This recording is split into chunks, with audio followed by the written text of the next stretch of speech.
Hey everybody, Michael here. We are doing Cheesecake's second deck. This is a Theros Azorius deck. Not really a Theros Azorius deck, I should say. There are Return to Ravnica cards and stuff like that in here, but, whoopsie, sorry about that. Much of the creature base is made up of the Born of the Gods block cards, and mostly Theros, other than Mr. Eidolon of Countless Battles, which I believe is going to be a super good card. I really love this card. It's one of my favorite cards out of Born of the Gods, and I think it's going to be a very fun card to brew with, and I think it's going to be an underrated card. I think it's going to be one of those sleeper cards, I think. Not many people play it, but I think in the right deck it'll be very, very powerful. So this is actually a pretty good start for a deck. I think mostly, honestly, leaving a lot of this is fine. I think just the main thing is to probably, again, those dual lands, playing these dual colored decks. It's just really essential to have those dual lands. I can't really stress that enough, especially if you're playing an aggressive deck, because you want access to both your mana early on. Otherwise, you could be potentially stuck having a whole bunch of cards in your hand that you can't cast. It's a little bit more so with this kind of deck because you have cards such as Fabled Hero, Phalanx Leader, Eidolon, which all have double white, which makes things pretty tough to cast, especially if you have guild gates because they come in tapped. So it's going to be a little bit slower, which gives your opponent more time to answer whatever you play on the board. And Battle-wise, Hoplite is a blue and a white, so that is another card you want essentially early on. So it's a little bit of a shaky mana base, but you use what you can. Again, save up for those scry lands, those Temples of Enlightenment, and then you can progress your way to having both the scry lands and the shock lands. Creature base, you're playing pretty much typical blue-white heroic. Not much to say there. There aren't many good heroic cards for blue-white other than the ones you have presented here. I'm not a huge fan of Fabled Hero. It's one of those cards where if it goes unanswered, of course it can really put pressure on your opponent, but it gets answered by every removal in the book pretty much, other than Spark Jolt or Electrickery or something like that.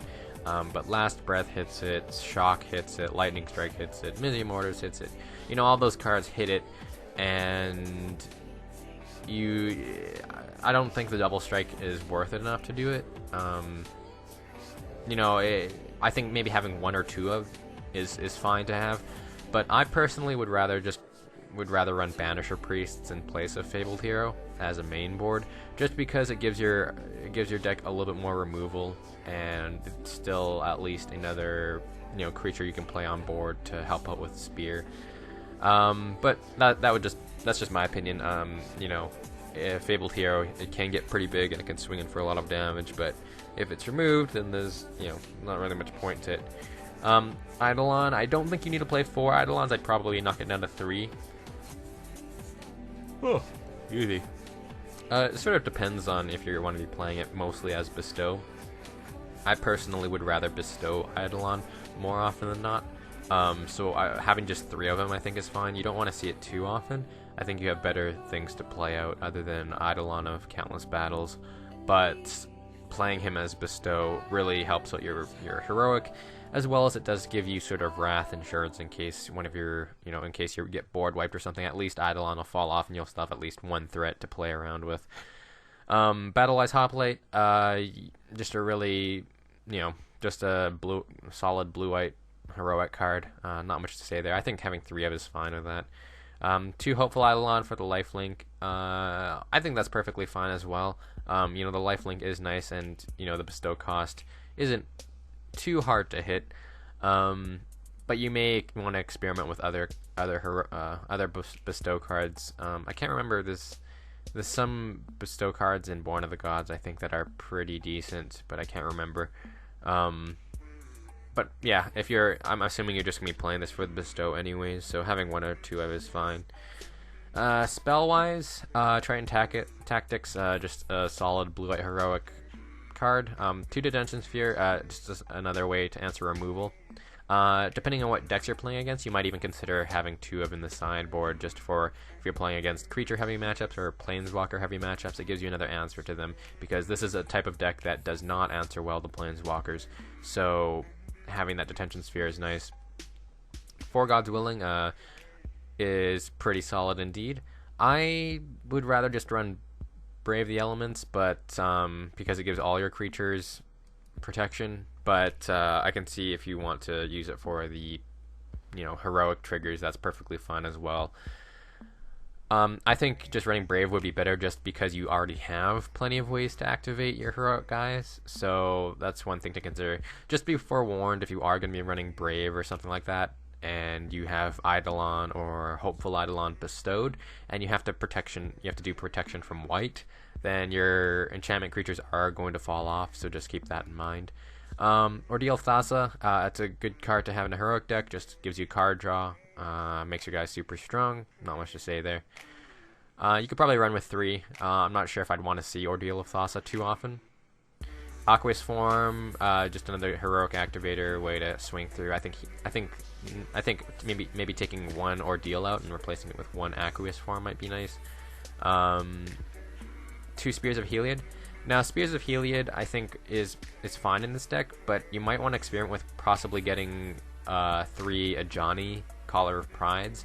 It's the Ajani from M14, and reason being is because in this type of deck, when your guys are going to be getting extremely huge, rather than because you have a whole bunch of non-creature spells, you're probably only going to have 1 to 3 creatures on board. And you're probably just going to be trying to cast your spells on those creatures and making them, 5/5, 6/6s, just really large creatures. And what Ajani does is it allows you to -2 Ajani and be able to double strike and swing over your opponent's creatures if they don't have flying, which can essentially win you the game on the spot because it's just a really large burst of damage. Getting a 5/5 Phalanx Leader or something to double strike over your opponent's creatures, swing for 10. Is something you can do with Ajani.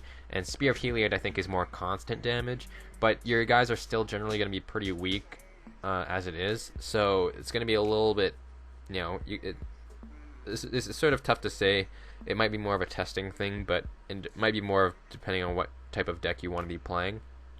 Ajani will allow you to have more burst, but Spear, of course, makes you guys just inherently stronger. But, you could possibly actually even experiment with running both, maybe 2 Spears and 2 Ajanis. That might be another choice. 2 Cyclonic Rift. I think this is a alright card. I don't know if it really fits in your deck. You're probably not going to have enough mana to overload it when you want it, as well as there aren't too many things that I could see you using it for.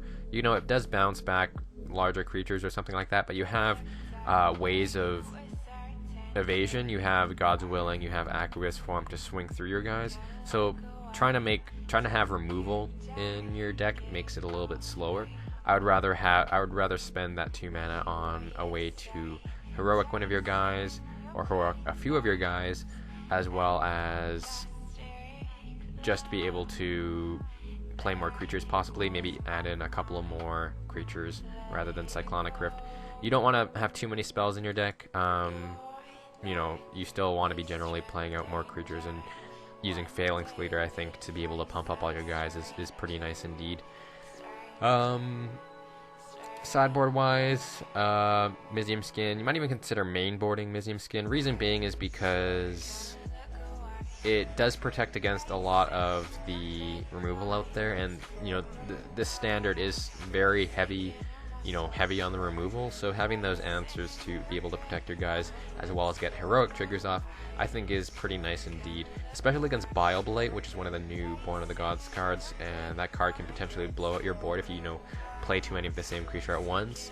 So having being able to Mizium Skin and protect your guys is pretty nice from that. So that might even be considered a good replacement for stuff like Cyclonic Rift. I don't think you need more evasion, and I don't think you need pacifisms. I think you have enough ways to evade, or to at least get around, or because you have a lot of non-creature spells, you can potentially make your guys big enough that you can just swing over them and through them. And as well as I don't think you need negates. Maybe 1 or 2 just to protect your guys against certain spells such as Anger of the Gods or something like that, but I think 4 is a little bit much. Banisher Priest, again, like I said before, I think it might be a solid way to play that in place of Fabled Hero. You have enough heroic creatures that I think can get large enough on their own, and I think just having that extra way to remove creatures with Banisher Priest is a little bit better than playing Fabled Hero.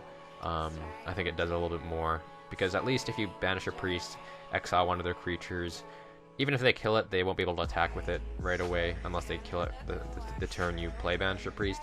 If you play a Fabled Hero and it dies, it really doesn't do anything. So Banisher Priest, I think, does a little bit more on board, and you have other creatures anyways, and they can get large enough that the double strike, I think, won't be that impactful. And especially if you're running a Johnny, a Johnny can give your creature double strike till the end of turn anyways to swing for just a huge amount of damage. So again, that'd be another way to experiment, is to run a Johnny.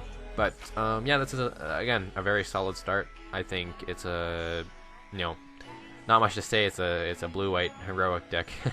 There's not too much variation in those decks other than the number and the creature count. But yeah, main thing, same with the other deck that I did a Deck Tech Doctor episode of, is the land base.